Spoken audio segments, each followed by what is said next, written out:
Can you please take your seats and we'll start our last session of the day, which will be moderated by my colleague, Richard May. Richard?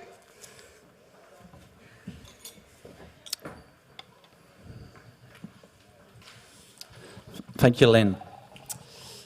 Good afternoon, everybody, and welcome to the third and final panel of our fifth Competition Open Day here at the OECD. We're going to be talking for the next 90 minutes about inflation. Don't worry, you're not in the wrong place. This isn't the Monetary Policy Committee. We're going to be focusing on the link between competition and inflation. Now, this was, as our chair, Frederick Jenny, mentioned earlier, this was one of the discussions at the Competition Committee in November. So that means that there is a note from the Secretariat, which looks like this, doing a bit of advertising, given I've got the platform. But you can also find it online if you'd like to read it. And it covers some of the background of the material. So why ask about competition and inflation? It's fair to say that most of us in the world of competition spend a lot of our time looking at the micro, focusing in on specific markets, focusing in on, say, a merger between, say, two producers of a product, a cartel between providers of a service, or maybe even studying a market to see if competition could be improved. We spend less time focusing on macroeconomic effects. It's probably even more true that nobody's particularly interested in our views on what the inflation rate is going to be. You don't see heads of agencies being asked to predict the upcoming data when inflation's announced. However, there is quite a long-standing history of these two topics being considered together. For example, over 50 years ago, in these very walls, or at least some version of these walls, the OECD Council came up with a recommendation referring to inflation in the field of competition policy. Essentially, that recommendation called for strong competition enforcement to help in the fight against inflation. It did note that it wasn't going to be the main tool and that the effects would likely be in the long run, but it did note the potential for competition policy to help in that fight. Alas, that recommendation was actually abrogated 5 years ago, but it seems that high inflation hasn't been something entirely of the past. Looking at the OECD figures for average inflation across the OECD in December 2022, average inflation was 9.4%, which is, while is a little bit lower than the 10.8% seen in October for the year-on-year figure, is a substantial increase from the 2.2% seen in December 2019. So in that context, it seems a good opportunity to, within the competition field, think about whether there are links between competition and inflation and what we might want to do about it. So the first part of the discussion today, we're going to focus on what the link is between competition and inflation, if indeed there is a link at all. Indeed, it's not an easy link to draw, and it's not one that immediately comes to mind. I think, hopefully, I'm preaching to the choir when I say that competition drives lower prices. But what does that mean for the rate of change of prices, which, of course, is what we're interested in when we talk about inflation? A lack of competition could lead to high prices, but those could be high, stable prices, prices that don't change very much. And if that's the case, that's not necessarily leading to inflation. Indeed, it's specifically not leading to inflation. Further, it's quite hard to present a credible argument that the current inflation is caused specifically by direct changes to competition.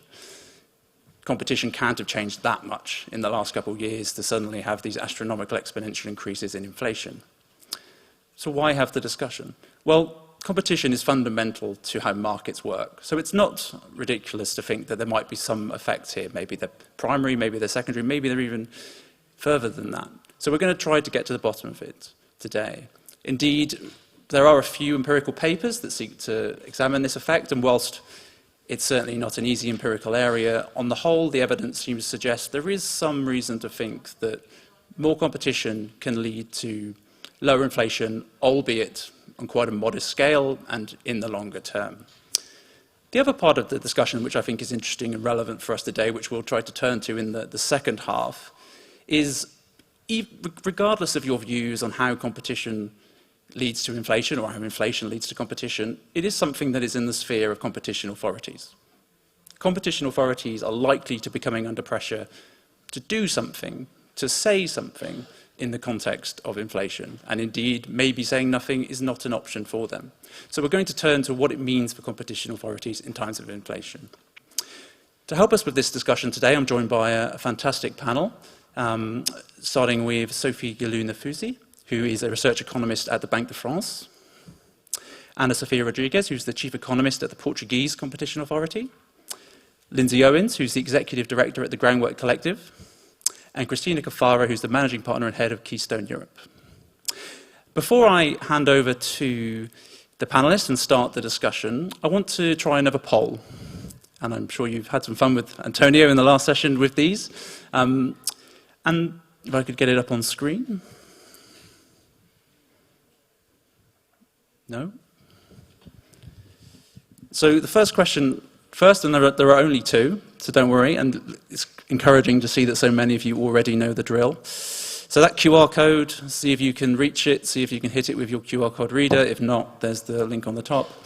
What I want to ask you, just to get a sense of the sentiment within the room, is what effect does the level of competition have in determining the rate of inflation? And there are several options here. So competition is a key contributing factor. It's not the main, but it has an effect. Just a minimal effect, and only over the longer term. None at all. Don't know, none of the above. Why are you asking me another poll? That's not on there, but you can use it as a protest vote should you wish. So unlike Antonio's panel, we are going to wait to see the results now, so please be quick. You will lose the opportunity very quickly.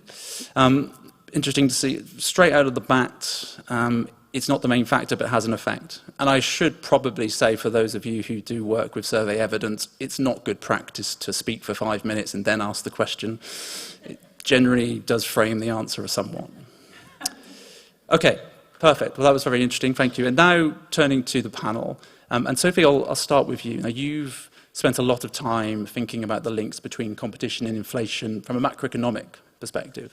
And I think one of the first thoughts that certainly people from an economics background will have when they think about the link between competition and inflation is how market power might affect how shocks are transmitted through the economy by firms and how different firms might have incentives.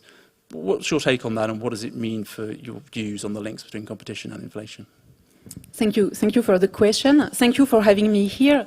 It's a great pleasure to have the opportunity to exchange views with competition practitioners, while I'm really from a macro and monetary policy background. And I just have to mention an important disclaimer first. I'm speaking here in my own capacity, and the views that I express are do not necessarily reflect those of the Bank of France or the Eurosystem. So that being said, maybe just before answering your question, let me take a step back and remind you what's the definition of inflation, so that we are all on the same page.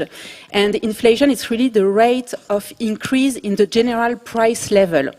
So it's not about relative price changes. It's not about prices increasing in one industry, but it's really a macro concept, which is a broad measure of the evolution of the price of one representative basket of goods and services. And this is important to keep in mind, because once you have this macro concept in mind, it's much easier to understand that competition policy can not really affect in the short run the level of inflation, but the relevant question that we have to consider when thinking about the link between competition and inflation is how competition affects the dynamics of inflation, which is how inflation reacts to various shocks in the economy. And that's the question that Richard is asking. So how competition levels might affect how shocks are transmitted in the economy. And there is a lot of papers in the literature with results that go a little bit all over the place, if I may say. And I will try to summarize and make sense of the different findings that might sometimes, at first glance, seem a bit contradictory. And so to do this, let me start at the micro level, because this is where we have broad and very well-established set of empirical evidence. And what we know from this literature is that, well, you probably know it as well, is that big firms and small firms behave very differently. So typically, the small firms with virtually no market power, so very squeezed markups, they will fully transmit any shock on their production costs into higher prices.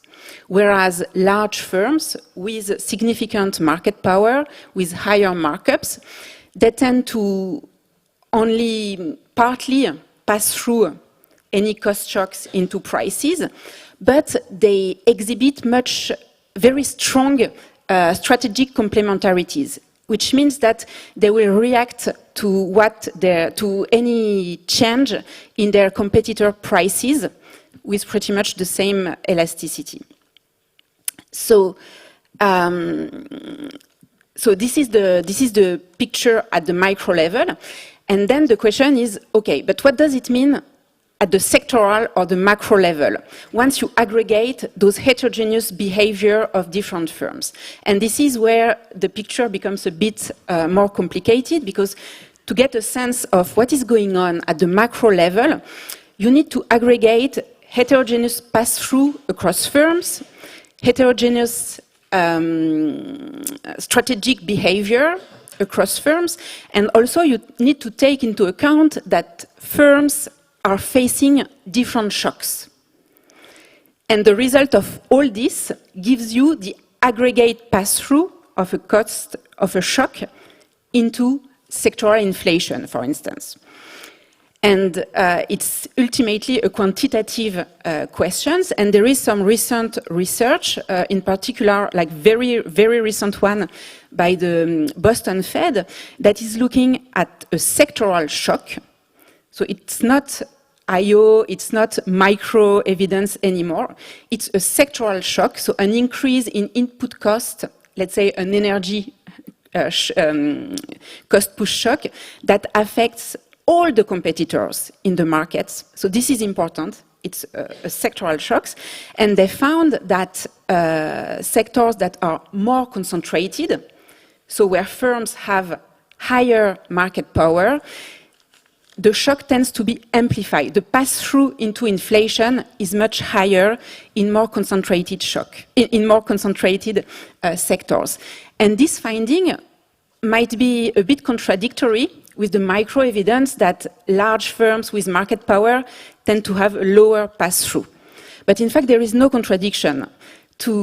I think to reconcile all this empirical evidence, you have to really think about what's the nature of the shock. When you want to assess the macro impact of a shock on inflation, you have to think whether the shock is more local or global. So is it only a few competitors that are facing this shock, or is it a sectoral shock that affects all the competitors? And is the shock temporary or is it persistent? And if it's persistent, then this strategic game is not only static but also dynamics, because firms, they start forming anticipation about what their competitors will do, and the more persistent the shock, the more they are able to anticipate a price increase. And so that's it. So the main takeaway or the conclusion is, what's the impact of competition of, let's say, the pass-through of shocks?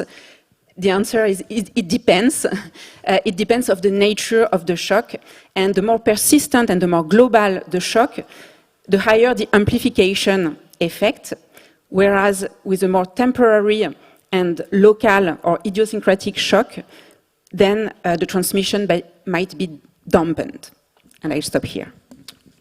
Thank you very much, Sophie. That's a very interesting take, and I think it's very interesting to start off by distinguishing between those different kinds of shocks, and they might have different effects. It works quite nicely into the next question I was going to ask you, Anna Sophia, because you touched there on some of the dynamics and the strategic reactions of that. And obviously, when we think about competition and we think about some of the benefits that it has, we often think about the more dynamic elements of it. Anna Sophia, what's your take on the link between competition and inflation, I mean, including this longer-term angle? Thank you, Richard, and thank you to the OECD for inviting me. It's really my pleasure to be here. Now, I'm going to start with a few remarks on the short-term mechanisms at play, and then bridge that to more long-term considerations.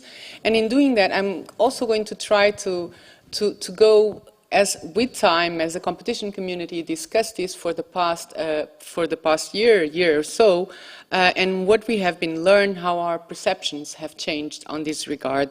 We had very interesting discussions. One was here at the OECD in December at the competition committee, where we have exchanged a lot of views and learned a lot of interesting things.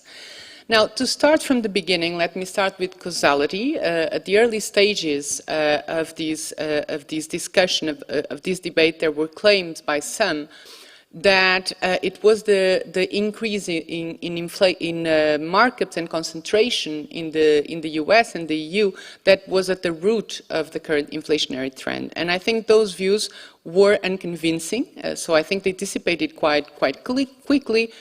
Because for once, you have a slow-moving increase in concentration over the past 20 years, and the uptick in inflation is quite recent. But then on the other hand, because there were obvious suspects for the causes, the culprits of this inflationary trend, namely the supply disruptions as we came out of the COVID pandemic, the stimulus measures, and then later on with the effect of the supply disruptions as a result of the war in Ukraine.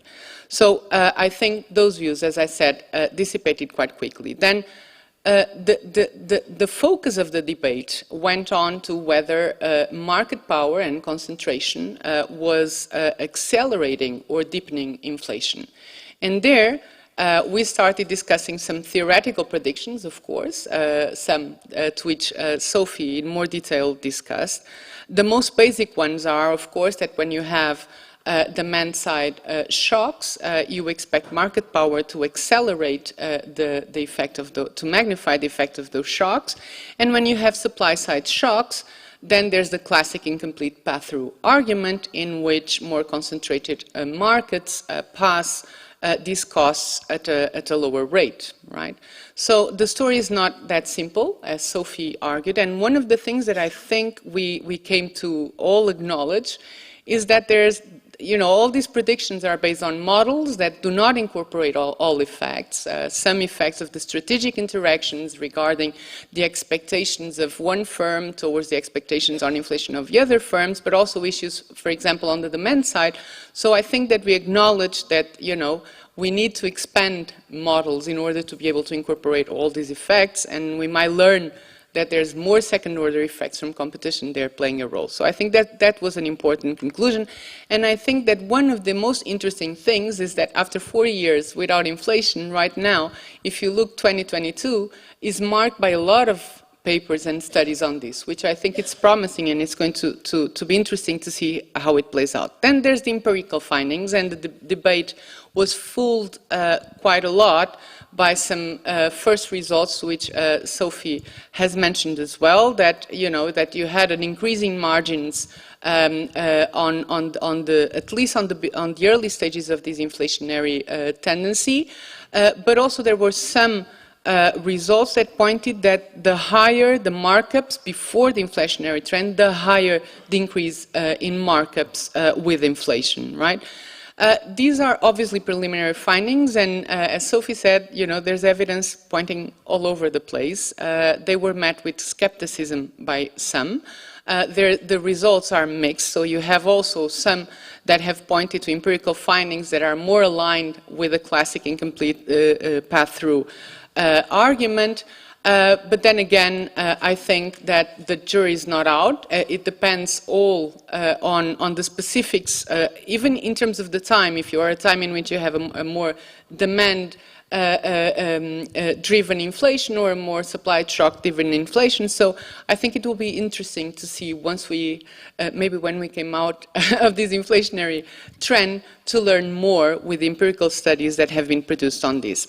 Now let me go to the other end of the cycle, which I think it's also interesting, that as some of the triggers of the current inflationary trend start tempering down, then the issue is how quickly will inflation subside and where will we land in terms of the economy. And I think that is relevant. Obviously, there's a lot of monetary factors playing a very important role here, to which I won't obviously refer, but there might be a competition angle there. There have been concerns that, market power might lead to some sluggish adjustment in prices. There has been references to a symmetric pass-through, of costs, which is something that is more likely to occur in concentrated markets, in which you have first a rapid increase in prices, but then you have a slow decrease in prices as input costs go down. So there, I think competition is important because it provides incentives for firms to pass on the reduction of input prices to final prices, right? So to that respect, there's an angle for competition in promoting the effectiveness of stabilization policies. And I think that's an important element, and one that, if you allow me, brings to more long-term effects. So I think one thing is that as we face this inflationary trend, and as we had many discussions, we have strong reasons to argue for promoting competition, to have pro-competitive policies, and to have the removal of barriers to entry in markets. And why? Because on the one hand, you expect more competitive markets to react more swiftly to shocks. You expect more competitive markets to deliver in the long term productivity gains, but also to allow for more flexible supply responses to shocks, which might decrease the likelihood that you have a shock in the first place, which will then trigger, together with other shocks, because there might be many shocks playing a role at the same time, might trigger inflation. And to that, if you allow me, I will refer to one, and this is my final point, to one aspect to which Frédéric Geny referred to in the keynote speech this morning, and that has to do with the specific causes of this inflationary trend. And in this time around, the spike on energy prices, and in particular in gas prices, played an important role, particularly in Europe, as vis-à-vis the US. There's an article in The Economist this week that shows that very clearly, right? So, and that has been for supply shortages. And the reason that these shocks were amplified is that you had a spike on gas prices, but then you have the design of electricity markets in Europe, at least. You have a marginalist pricing, which means that the increase of cost in gas generated unexpected profits for all the inframarginal technologies that did not experience an increase in cost. So that should promote some opportunity for us to think how competition can make these markets work more effectively, and also on how we can have competition at play and removing barriers to entry and foster the development of supply alternatives so that you have a more flexible adjustment from the supply side, that you can resort to other competitive technologies and reduce the likelihood that you have a supply shock in the first place. Now, as we see all the deployment of efforts towards the green transition now, I think that might offer some opportunities of having some alternative technologies kicking in energy markets. But there also, one important thing that we have discussed here at the OECD as well, is that these industrial policies can only be effective if they are competition-minded, and they're more effective if they're applied to competitive sectors. So there, in terms of industrial policy, there are some contributions from competition policy that we can give. Thank you very much, Anna Sophia, and well, a lot of food for thought in there. I mean, I think you were echoing the comments from Sophie around it matters what's driving inflation, and obviously talking about the long-term benefits that can drive the competition. You also mentioned the phenomenon that I've heard quite nicely referred to as the rocket and feather effect, that prices rocket up, but then when they come back down, it's like a feather slowly trickling down, which I think moves quite nicely on to Lindsay, and because I think one of the discussions so far has focused mainly on sort of how competition might drive inflation, but I think it's interesting to flip that slightly and think how an inflationary environment might affect how firms act, and therefore in turn might affect how they compete. And Lindsay, I know this is an area where your organisation has done quite a bit of research, so maybe you could talk us through your views on that particular topic, but also on the broader topic of competition and inflation. Great. Well, thanks so much, Richard, for having us, and for the OECD for putting this on. I think it feels quite radical to be here in a way. We began this work in the summer of 2021 in the United States, and the debate around this idea that competition and inflation could be linked in some way, it was more than spirited. It was sort of hysterical. One of our former Treasury secretaries, Larry Summers, referred to folks who believe that there's a link between competition and inflation as science denialists, and compared the work to Donald Trump thinking that COVID could be cured with horse tranquilizers, right? So, I mean, really out of the gate, this debate was so vigorous in the United States, and I think clearly over the last year and a half, now almost 2 years, the research is coming in, and, I agree with Anna Sophia that it's not a settled case at all, but I think, Sophie's work and the work of many others who've put papers out in the last year and a half demonstrates that this is something really worth taking seriously. And, we'll get to the policy implications later, but I think, given that our primary tool for fighting inflation is monetary policy, and that the consequences of monetary policy responses to inflation can be quite severe, in other words, leading to global recession, it is worth taking a look at holistically at a whole suite of policies and a whole suite of causes for inflation. So I think it is worth, I think, talking a bit about what is not required for a theory of competition and inflation, linkages between competition and inflation. In the United States, there was a kind of early conversation about how folks who believe that competition and inflation are linked think that there was a sudden increase in greed. Corporations got suddenly greedy, beginning in 2020 or 2021. And of course, that doesn't have to be the case. The profit motive can be constant throughout this period, but firms can behave differently under different circumstances. Similarly, there was a theory that in order for competition to explain inflation, competition itself or concentration itself had to suddenly increase, in the period leading up to when we saw prices rise. And of course, that's not required either, which is to say that, firms can be amassing market power over decades, and as a result hold considerable pricing power, but exercise that pricing power differently under different circumstances, as Sophie talked to, as Sophie mentioned, in response to shocks. Another thing I think that's important here is that, a theory of linking concentration to inflation also doesn't require kind of active collusion in smoke-filled rooms, right? There are a lot of ways in which firms can be, dynamically responding to each other's cues in ways that don't require, a CC line on an email, to be a smoking gun. So I think, all of that just is really important background here for thinking through the, what's not required to really draw academic links, empirical links between concentration and inflation. I think what is required, is two things. Obviously, we have what's required in the models, right? Markups and Herfindahl indices and things like that. But I think what's required broadly, the first thing I would say is a bit of humility. Macroeconomists don't think a lot about concentration. Microeconomists don't think a lot about inflation. The fact that we don't have a rigorous body of research on this is in part a result of those two phenomenon. The other thing I'll say is, I think, to understand this phenomenon, it requires a belief that change changes things, which, seemingly simple, but actually quite radical, which is to say that a lot has changed since the last period of high inflation in the United States 40 years ago. Firms are much more concentrated. The economy is much more concentrated. The economy is much more financialized. Incentives look different. Firm behavior looks different. I think all of those things are worth taking a look at in this context.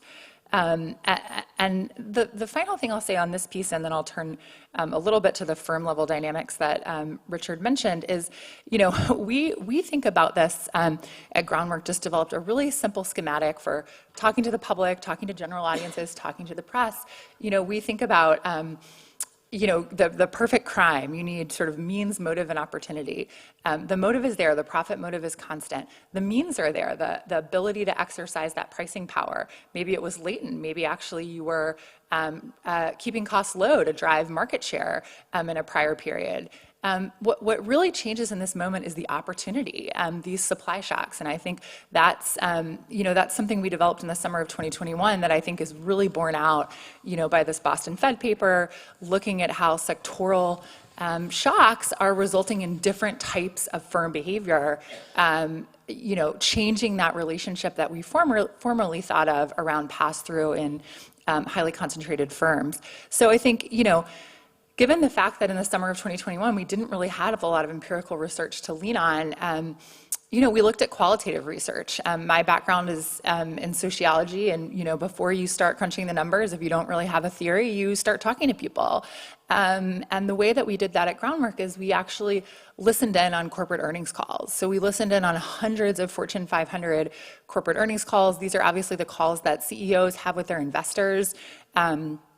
Of course, there's a bit of an incentive to crow about your profits on those calls. You can kind of spike your earnings prices and maybe also juice your compensation as a result for the year. But also, in the United States context, securities regulators require that you not misrepresent material information to shareholders. So it's a reasonably decent way to ensure that you're getting, somewhat accurate information about firm behavior. And, what we heard over and over again was really clear.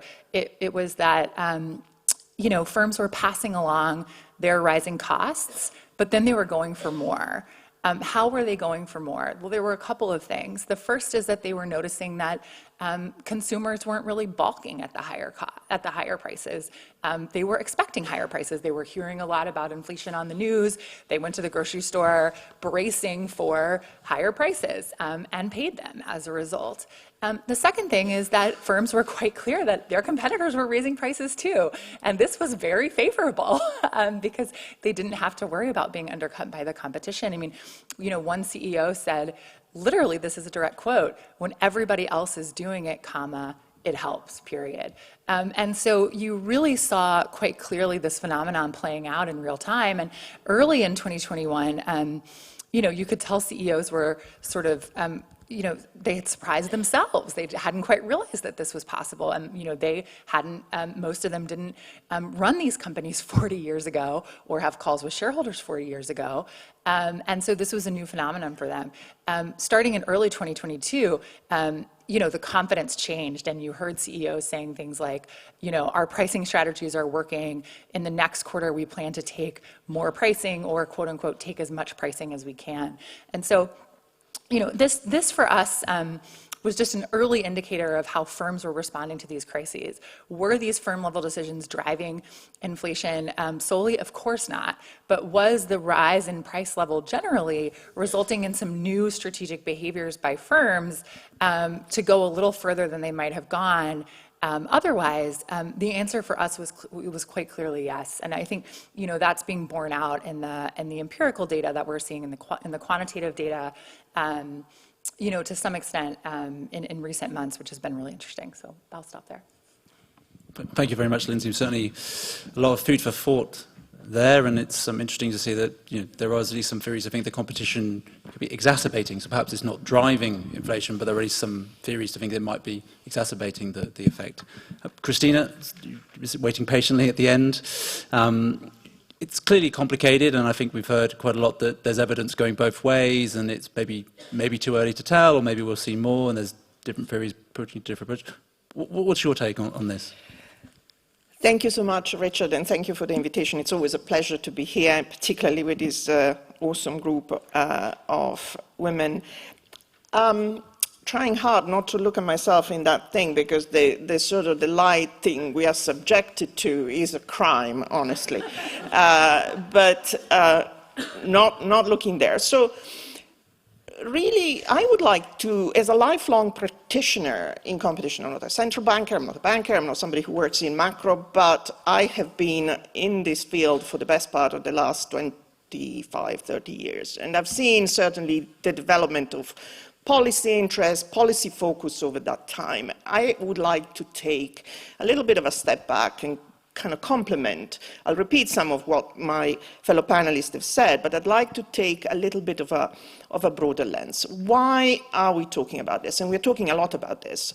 I did an event with Tommaso Valetti at CEPR last July, talking about corporate greed and inflation. ICN did an event that Anna contributed very much to organizing, and so on, last October. So this is a topic which is very live in competition circles. We are at the OECD competition day. So really I want to put that focus. Why are we here talking about this phenomenon in a world of competition? Well, as Lindsay has mentioned, the last few months, the last year has really been, at the beginning, and also Anna, a bun fight on social media between those who really took the position that this was economically literate to concede or postulate that there was a causal relationship between inflation, between concentration, corporate behavior, and inflation, and those who said, but what are you all talking about? It must be so, because look incidentally at what the CEOs are saying on earnings calls. I mean, Lindsay made a quote, but there are multiple instances of CEOs and company executives making this link quite directly, saying exactly that. When price level is, when costs are increasing, when price levels around you are generally increasing, putting price increases through is easier.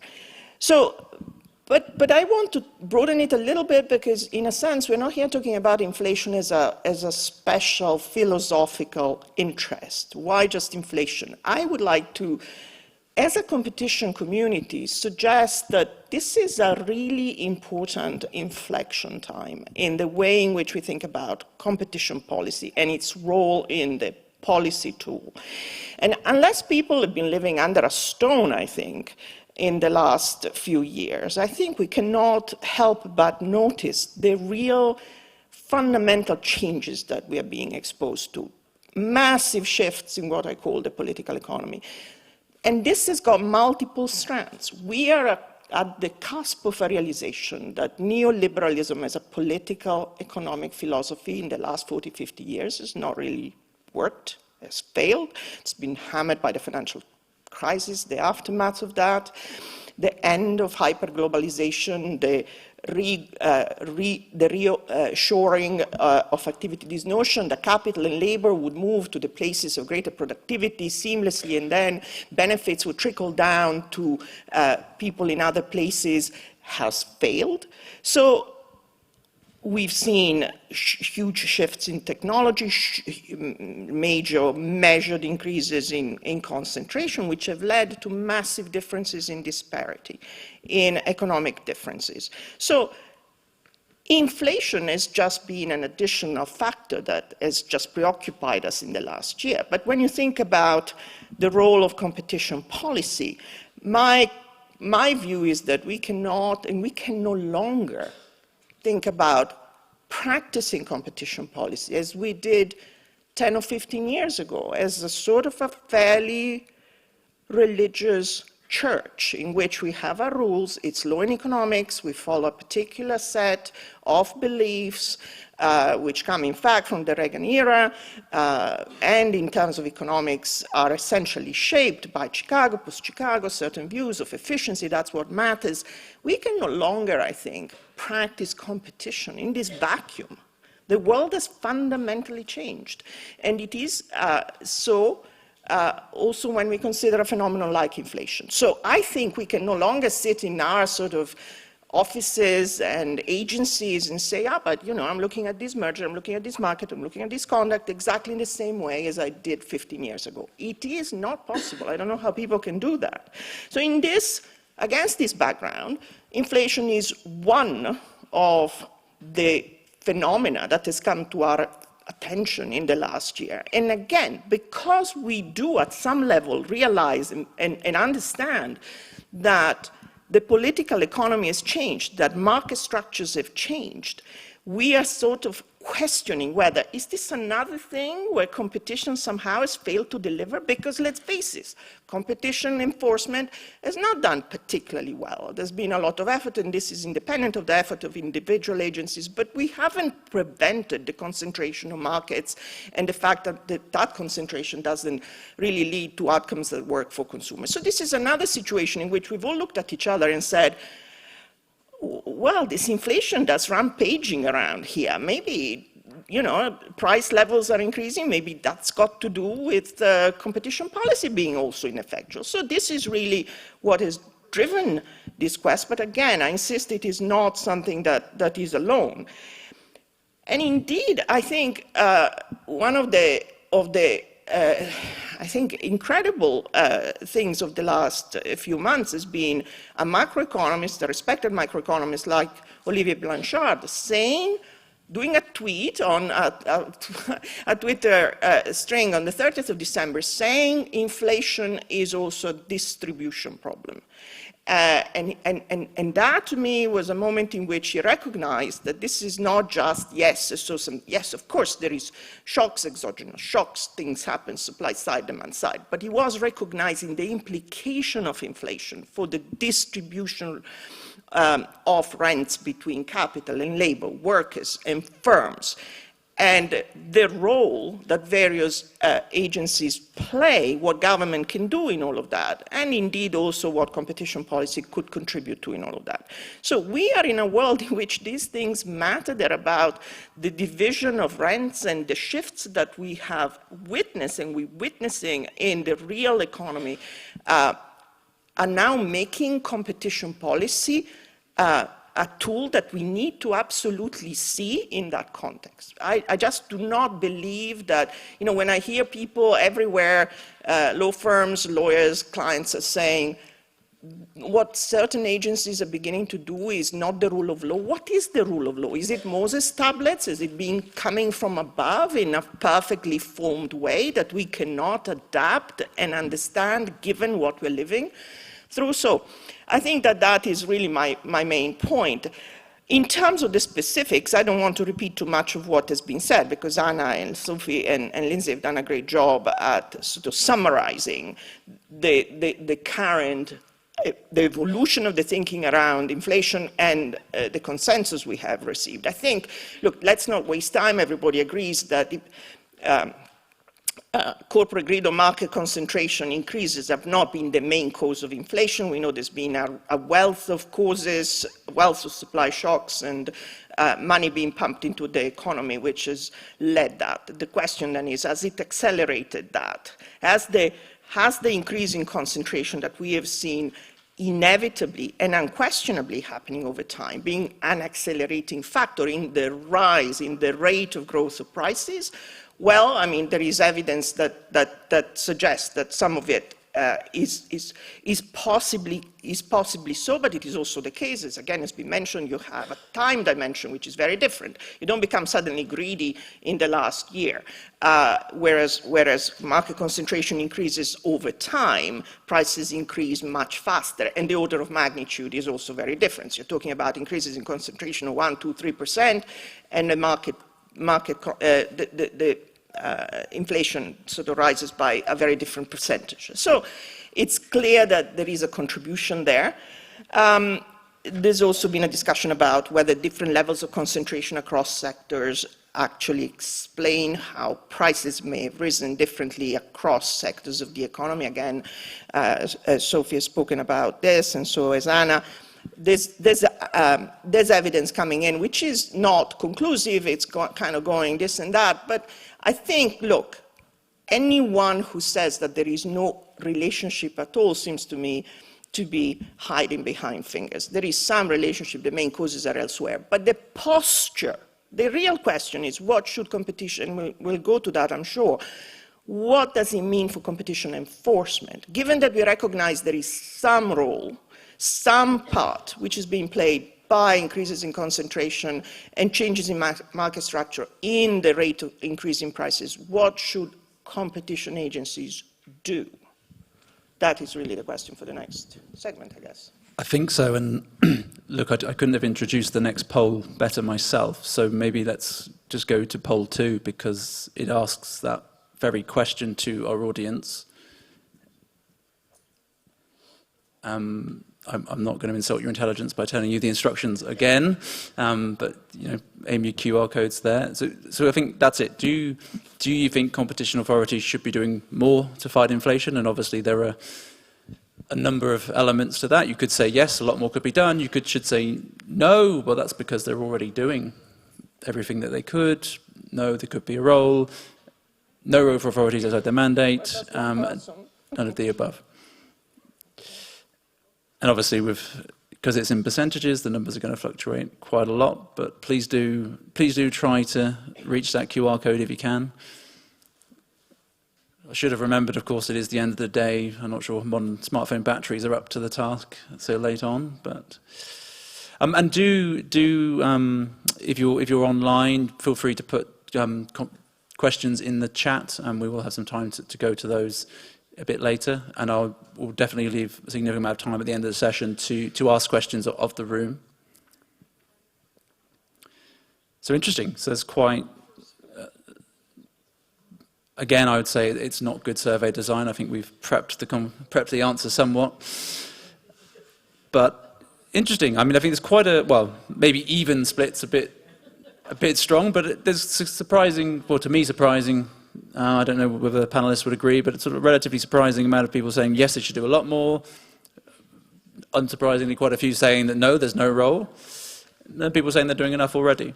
So I think that's an interesting sort of context as we move on to the second part of the discussion, which Christina framed quite nicely, which is what does this mean for competition policy? And I mean, one of the things that I find quite interesting about this discussion is that even if whatever your views on the link between competition and inflation, whether it's only long-term, maybe it's only a little bit, an inflation environment clearly changes some things. Prices are moving, price is a really important parameter of competition. So it's likely that competition is changing, it's likely that perhaps some of the priorities might be different. Maybe not, but even if not, as we've said before, prices are rising, so there might be pressure to do something, to say something. So it's likely that authorities should at least say something, if not perhaps even go further to maybe they should do something. So interested to hear panelists' views on this. Sophie, just to start with you, I mean, I guess from a macro perspective, and you touched on a bit of this earlier, but what is competition policy's role in this sort of sphere? So I would distinguish the horizon at which we are thinking about. So in the short run, I think it's pretty clear that there is not much that competition policy can do. What are the drivers of inflation in the short run? It's a cost push shock from external energy prices. It's a relative dynamism of real activity and the labor market, and firms and people's expectations, because once they start expecting that prices will rise, then it's possible to increase further prices, actually. And so how can you, given these drivers of inflation in the short run, how can you tame inflation and bring it back to more normal level, let's say around 2%? Well, there is not much that you can do on this external cost push shock, because those prices are determined outside of your economy, but you can influence the financial condition to basically cool down aggregate demand, and you can also influence by communication inflation expectation, and in this way have an impact on inflation. So bottom line, in the short run, this is like a counter-cyclical policy. And clearly, competition policy is not well equipped to do this job in the short run. But in the long run, there is certainly a role that competition policy can play in shaping an environment with competitive markets that can promote the effectiveness of stabilization policies and monetary policy. So, well, we said already that we have observed over the last 20 years an increase in concentration. this increase in concentration goes with lower competition and higher markup, and it's associated with a number of trends, like a falling labor share, which goes also with increasing earnings inequalities, but also less innovation, because there is less incentive to innovate and protect rents in this economy. So which means also lower potential growth, which means that the monetary policy will have to operate in an environment with a lower growth. And the last trend that we observe is also an underinvestment in this very concentrated world. And this has an impact on the natural rate of interest in the economy, which is, if you remember your macro classes, which is the interest rate at which savings is equal to investment in the economy, in the absence of any frictions and shocks.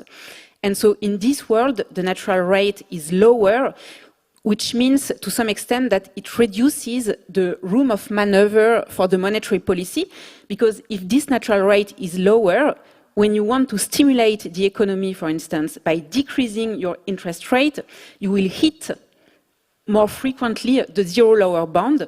So this has an impact on monetary policy.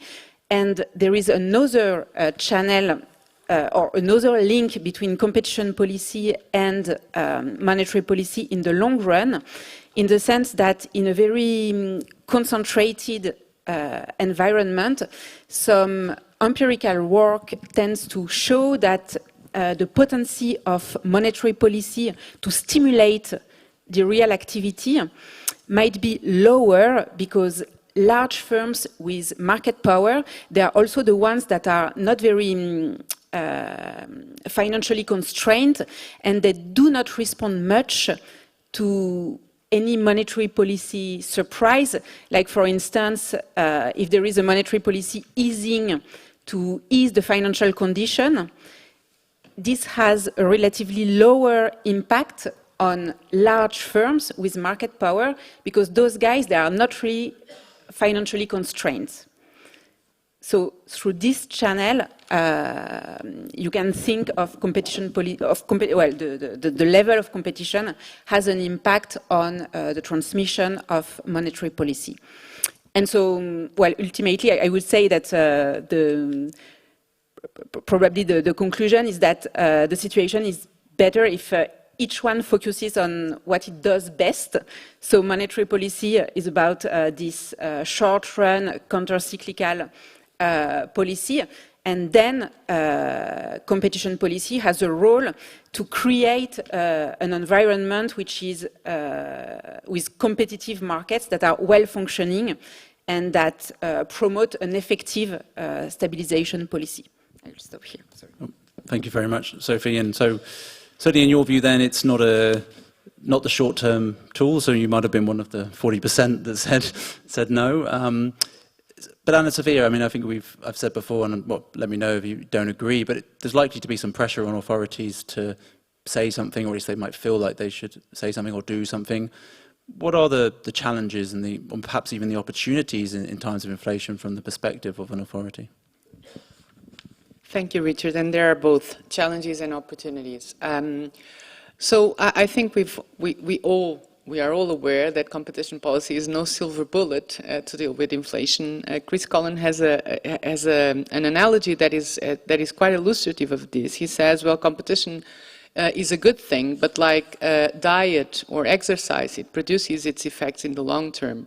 So it cannot be the primary remedy for a patient that is in the emergency room, right? Anyway, but there's what we have identified as we started hearing these claims that the source of the inflationary trend, the early claims, was the concentration in market power. One thing that we have identified was the need to align expectations as to what competition policy can do and what it cannot do. So that's why in August 2022, we published an issues paper where we clearly stated that competition policy is not aimed at addressing short-run inflationary spikes. That does not mean, of course, that there's no role to play. And if there's always a good motive to have competition policy enforcement, this is more so when you have times of inflation. And why? Because it's crucial that we keep strong enforcement against anti-competitive practices and mergers, anti-competitive mergers that could make matters worse. So I think there's even a stronger reason to be active in terms of enforcement of competition policy in times of inflation.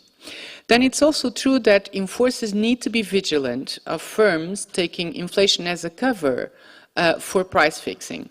That means that we need to remain vigilant on price announcements for whose main purpose might be price signaling and price fixing. So that's a concern that might emerge more acutely in times of inflation.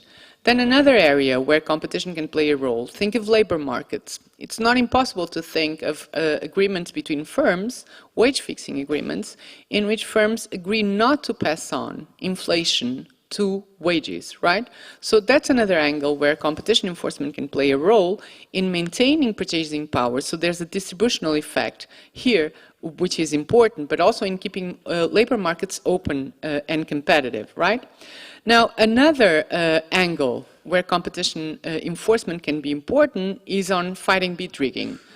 Because during inflation, we know that government budgets are put under stronger strain.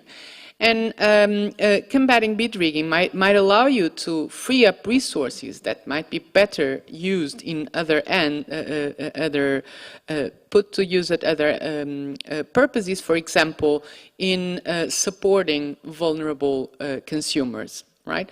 Then also, when you're fighting bid rigging and when you're promoting efficiency and competition in the design of bid rigging procedures, you're also promoting purchasing power of households in their dimension as taxpayers, right? So I think in terms of competition policy enforcement, those were the main messages that we came across in the issues paper that we published in August last year. Now, in terms of advocacy, of course, it's a key time for advocacy. Once you have aligned expectations on competition enforcement, there's a key role in advocating for competition-mindful policy solutions. And there, it's important that as governments design non-market solutions to address the problems and the challenges that inflation puts, that they're mindful of the trade-offs that might imply for competition. The question there is not what can competition do or not do for inflation, but more how, in what shape will our markets be once we get out of this inflationary trend and when this is all behind us, right? So one key message there is that if you have policy measures that distort competition, you might have a short-term benefit, but that might have a cost in the long term as you compromise the ability of firms of markets in the long run to deliver good outcomes for both consumers and the economy, right? So I think that highlighting these trade-offs is very important, but also on suggesting alternative measures that allow to pursue the same policy goals while having a less distortionary impact on competition, or simply by recommending that these measures are short-lived so as to minimize their impact on competition. And I think this was very important in particular last year, where governments were adopting a lot of policy measures to deal with inflation, for example, through the introduction of price caps, which we know are more frequent and more likely in times of inflation.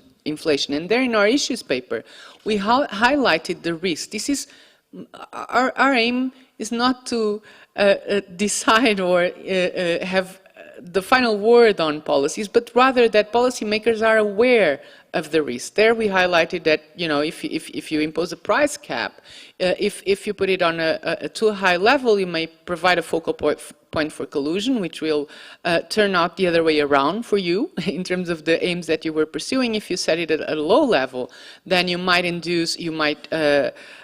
stifle investment, and you might induce the exit of firms, and that in itself might actually lead to supply disruptions, which were at the basis of this inflationary trend in the first place. Now, another example of, for example, an advocacy intervention by the ADC in a parliamentary hearing regarded measures that were aimed at dealing with the energy price spikes. And one such measure involved allowing consumers to go back from the liberalized market back to the regulated market, because prices were more competitive in that market then. And there the ADC highlighted that that might lead to short-term benefits, but might have important consequences for the liberalization process, as this had a strong potential and had already produced some effects in terms of exit of firms from the market. Now, these are challenges, all right, but in terms of opportunities, and I think Christina was earlier saying, it's important that we seize the moment, and there's an angle here of seizing the moment, which is policymakers are more open to the competition message in times of inflation. I think it flows better, right? So we also took the opportunity in our issues paper to highlight all the advocacy, the recommendations that we have issued in the past for removal of barriers to entry in the market that can be crucial, not only if they had been implemented earlier, could have already had some impacts, but can also contribute in the longer term to have more resilient economies to shocks and economies that are able to deliver welfare for society in general. So I think those are the main messages and the main opportunities and challenges for competition policy in times of inflation. Thank you very much, Anna Sophia, and I think it's great to highlight the potential opportunity from some of these situations. Christina, you finished off not working, or it is working? Yeah. We've turned you off. So you touched on, in your suite, there's a good opportunity, and it's about what competition authorities are doing. What should competition authorities be doing in times of inflation? So it isn't surprising that the poll you ran earlier just inevitably shows that people think, well, as a competition authority, I don't have the tools. Do you want me to do something to reduce inflation from 9% to 2%? What am I going to do? I'm not a central bank. So, the question really isn't very pertinent. No one expects a competition authority to intervene and reduce the rate of inflation. The issue is, however, again, what is the type of work that competition authority can do that is relevant, and what is the posture that competition authority need to adopt in these times? And as I said before, it's broader. There has been too much of a tendency, in my view, of competition agencies to be effectively boxed into this position in which we know what we're doing consumer welfare, we're doing efficiency, we are pursuing this, and we are somewhat isolated from other policy tools. Seize the moment also in the sense of grab the attention of policymakers, because it isn't just the case that policymakers need to wake up to the fact that competition authorities exist. Competition agencies need to just wave the flag and say, I am relevant. I'm not a church, I'm not something sitting at the back doing a few cases and operating in the dark. I'm part of the toolbox, and I'm relevant. So, what is relevant here? Look, it is not, as I say, as if there is a particular magic source that one can immediately adopt. But I have been witnessing, and in fact from within, developments over the last 25 years. And we have presided over the serial concentration of markets one after the other: chemicals, agrochemical, pharma, big ag, big tech, big anything. And I'm not just talking about digital. I'm talking about across all sectors of the economy. The implication of that, I think, is hard to miss, because in sectors where capacity becomes a lot more concentrated in the hands of the few and it becomes tighter, you have less room for any kind of shock. Supply chains become shorter and brittle, and it is very difficult to deny that in that kind of environment, if something goes wrong, there will be shocks that propagate. So this has been a time when we have been enforcing, and I've been on the other side of much of it, going with mergers and saying, no, don't worry, this looks like a concentration, but if you just do a little divestment over here, the merger is actually pro-competitive, super cool. It isn't true. It isn't true. Don't do that. Don't listen to that. It isn't the way it works. This market concentration, which has happened one after the other, is not doing any good to the economy, and the current situation demonstrates it. So, one, merger policy needs to be waking up. Stop doing this market definition, this gerrymandering of remedies in the hope that we can get everybody to go away and we won't be going to Luxembourg. If a merger is bad, just tell them we'll go home. Just don't. It's not a human right to merge.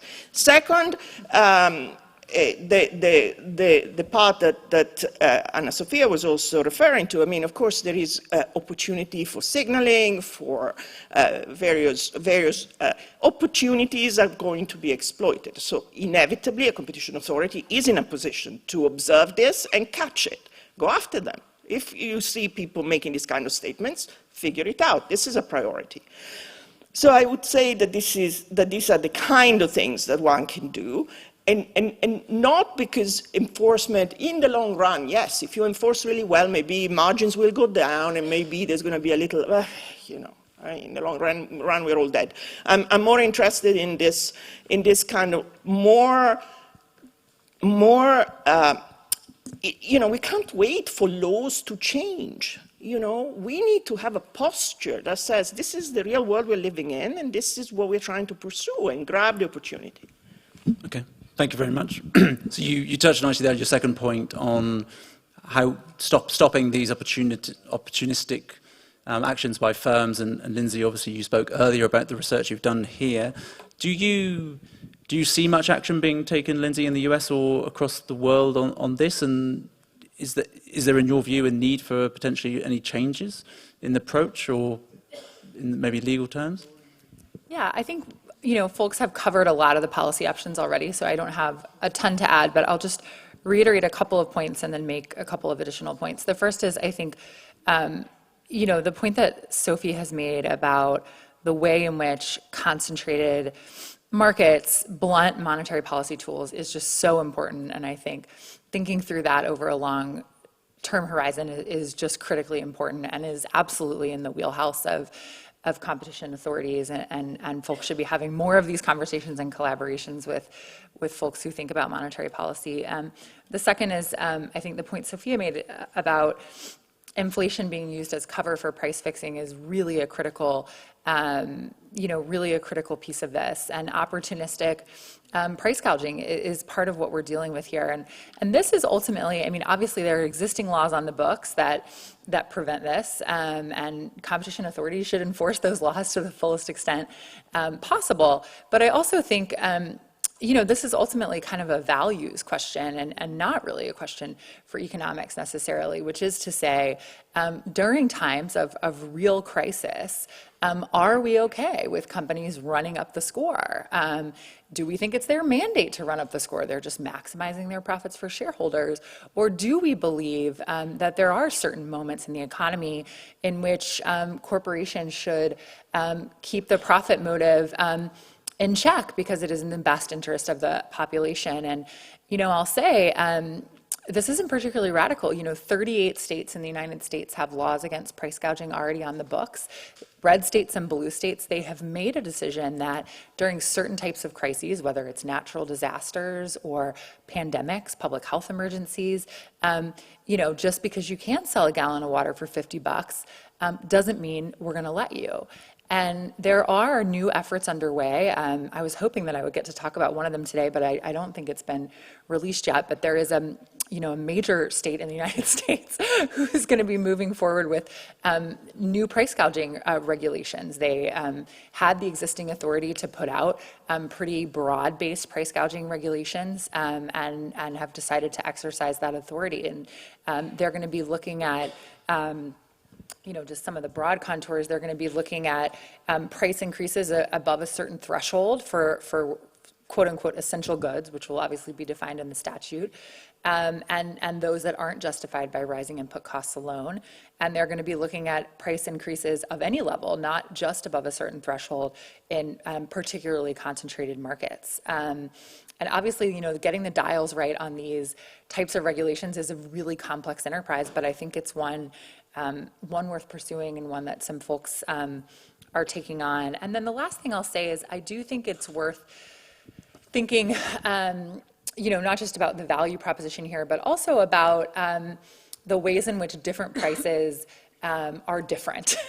And that is to say, groundwork, we commissioned some work recently by Isabella Weber, a German economist based in the United States, who talks a lot about the idea of systemically important price increases. And that is to say prices, that are important for two reasons, either because they're they're necessities, or because they're, really key inputs for other goods, right? And so they really have, magnified effects sort of up at the top of the food chain that flow throughout a number of goods in the economy. And I think, with these systemically important or systemically significant goods, I think taking a different approach, a more aggressive approach to looking at prices and competition in those goods markets is worthwhile.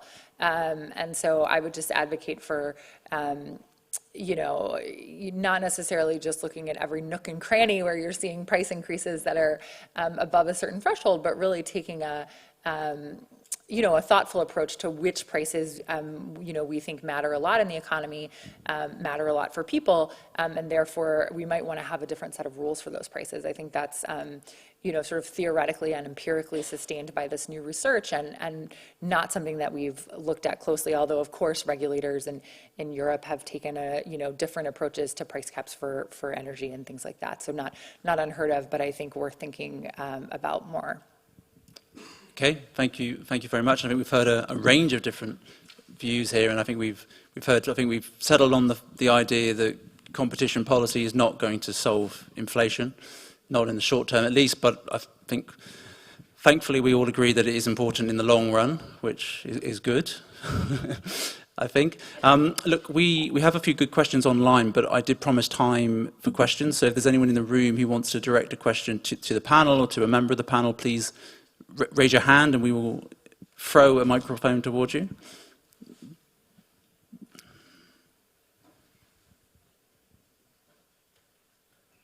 Hi, my name is Paul from the Secretariat Economics Department. I think a lot of the discussion has been focused on competition or the lack of competition in product markets and how that relates to rise in competition, inflation. But perhaps an equally important phenomenon that's also taking place is the lack of competition in labor markets and how that's also contributed to the wage slowdown.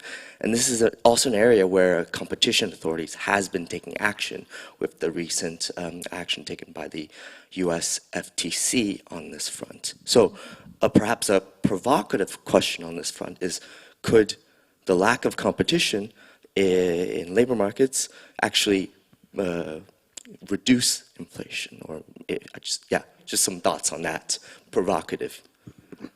You mentioned labour markets, Anna Sophia, so maybe I can throw this over to you. Happy to jump in. And before I address the question, I just recalled that as I was hearing Christina and Lindsay and Sophie saying that I felt like I need to give concrete examples, and I just of the opportunities that sometimes firms take to infringe competition and to increase their profits, and how competition enforcement is important, and it is important to be adjusted to the trends in the market and the opportunities that arise. Just at the end of last year, for a long time we were discussing the implications of COVID for competition enforcement. And just last year, at the end of last year, we issued an SO for a cartel regarding the prices of COVID tests. So that's an example of sometimes, markets and situations offer opportunities, and we need to be proactive and react quickly in terms of enforcement.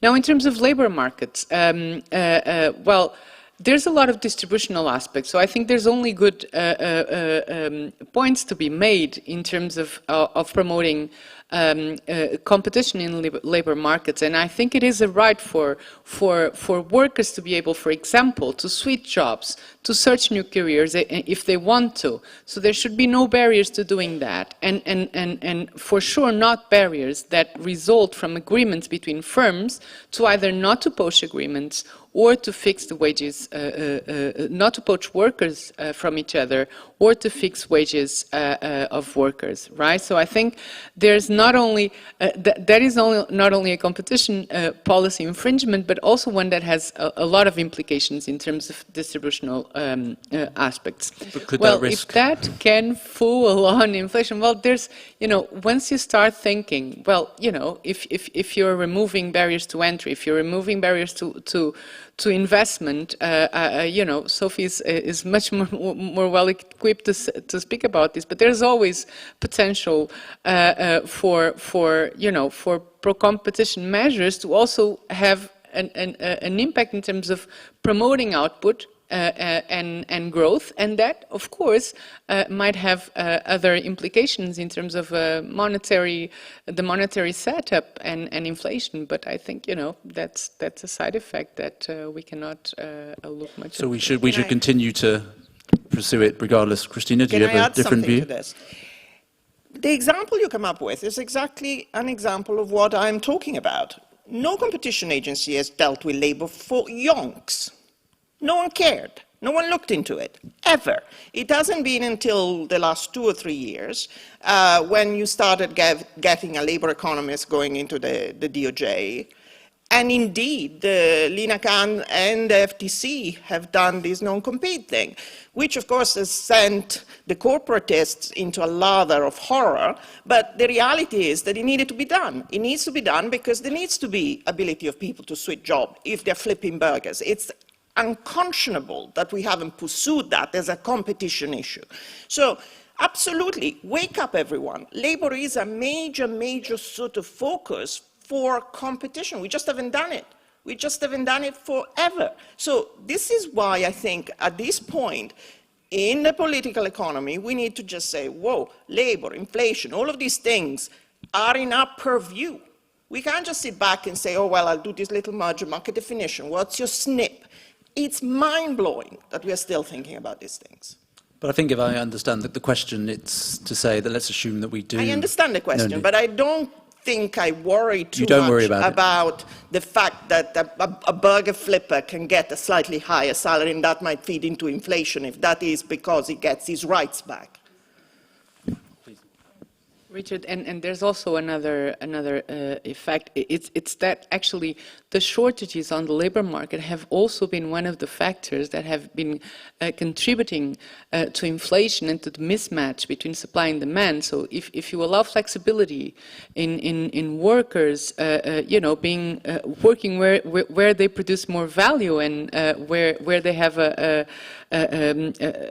better contribution, well, I think that's only a good thing. We have been taking this at the Portuguese Competition Authority as a priority. We have published an issues paper on this about a couple of years ago, I think, and we also have intervention. We had a decision against a no-poach agreement in the labor market last year.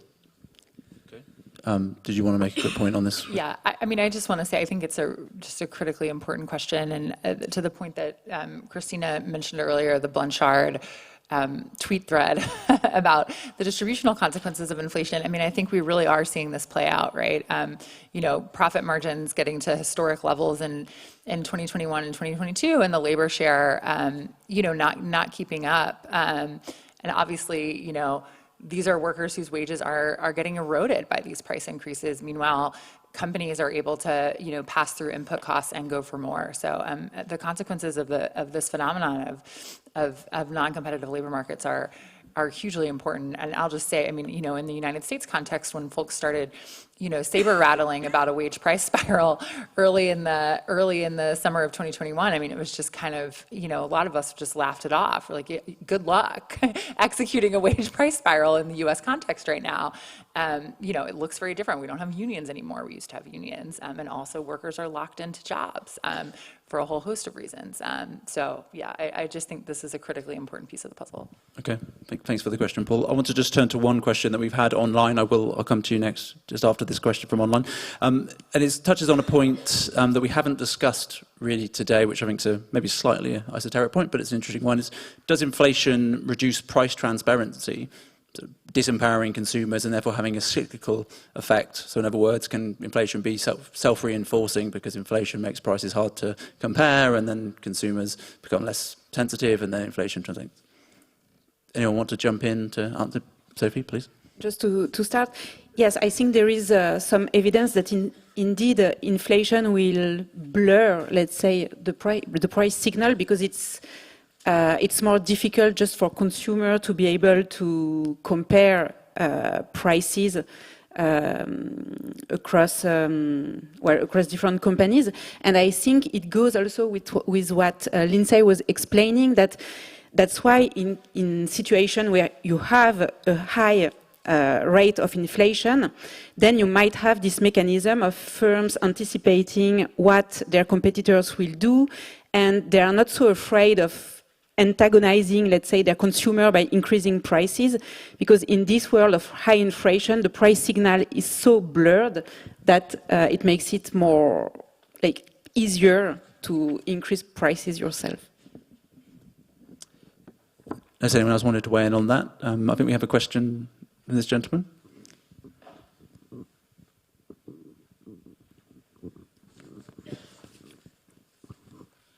So I'm Valentin Mircea, a lawyer in Romania. My question goes to Mrs. Cafara. I think she wants this question from me. You are very challenging. First, just one small comment. You said that the rule of law is not Moses stable. I think it is.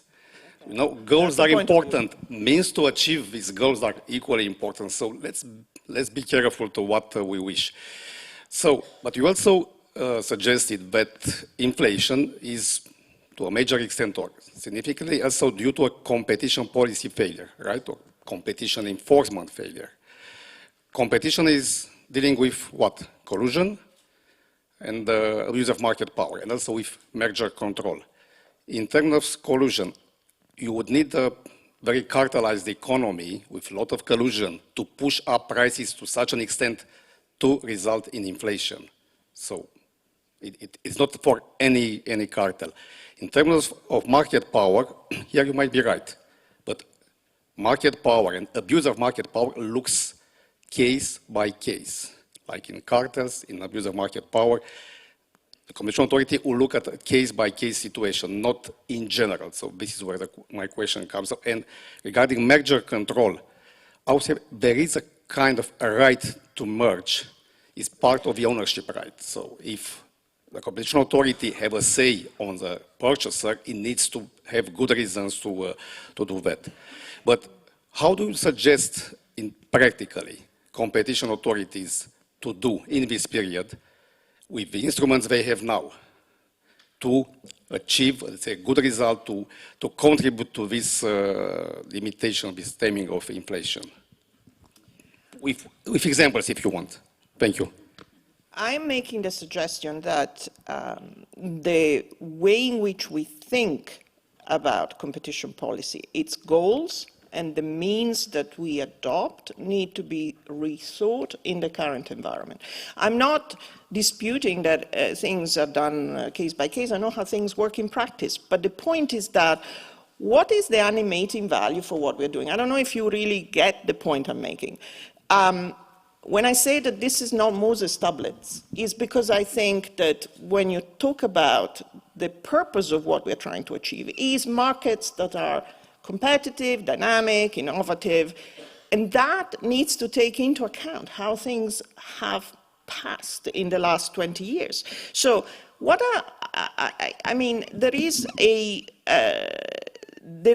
I'm suggesting that merger control needs to be tighter, Does that make sense to you? Just don't pass as many mergers. That's a concrete example. Don't let everything passes through with ridiculous remedies. So I'm suggesting that that is not enough.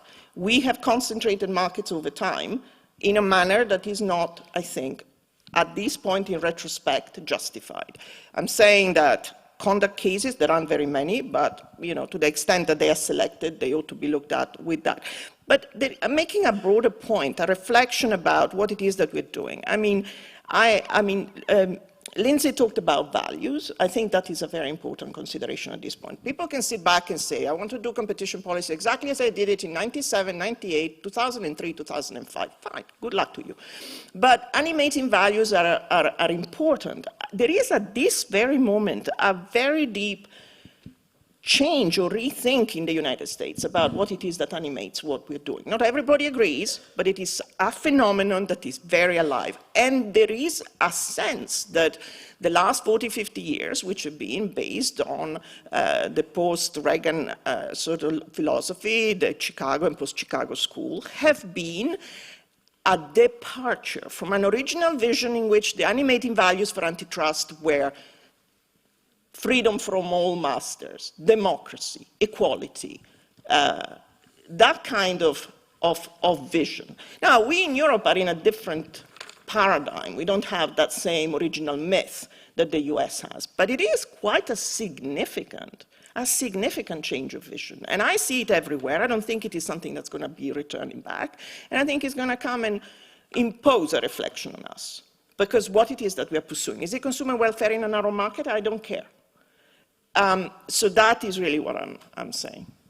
Okay. And did any panelists have any response to the second part of the question on sort of specifics of how we can, as competition authorities, deal with this issue? I mean, I think we touched on it a little bit during your response, Anna Sophia. But I mean, I think you touched on the importance of advocacy and then the importance of stopping government responses if they have the risks. But anything in particular that, from a more proactive approach? Well, can we do anything about the price signalling that we've discussed?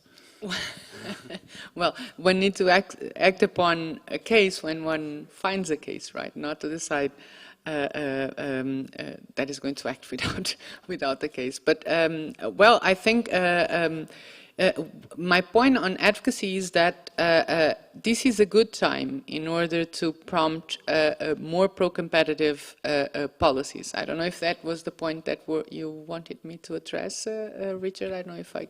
Well, I think that's an interesting question, isn't it? Whether, so we've spoken a lot about the challenges that might come from firms taking advantage of sort of the situation, but I mean, I think that seems quite a difficult. In terms of price signalling and price signalling, no. Well, that seems quite a challenging. No, this is one thing that I think there's not a lot, as you know, of decisional practice on this regard.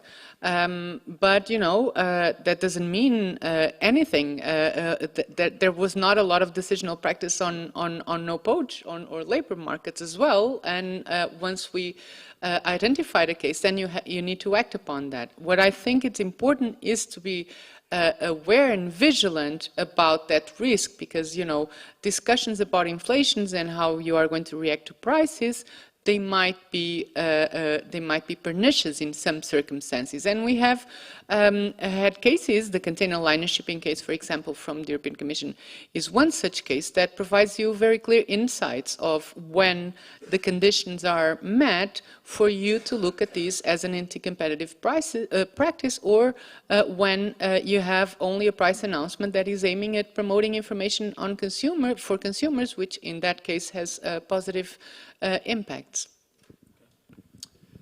Thank you very much, Anna Sophia. I think we are running out of time, unless there's one very quick burning question.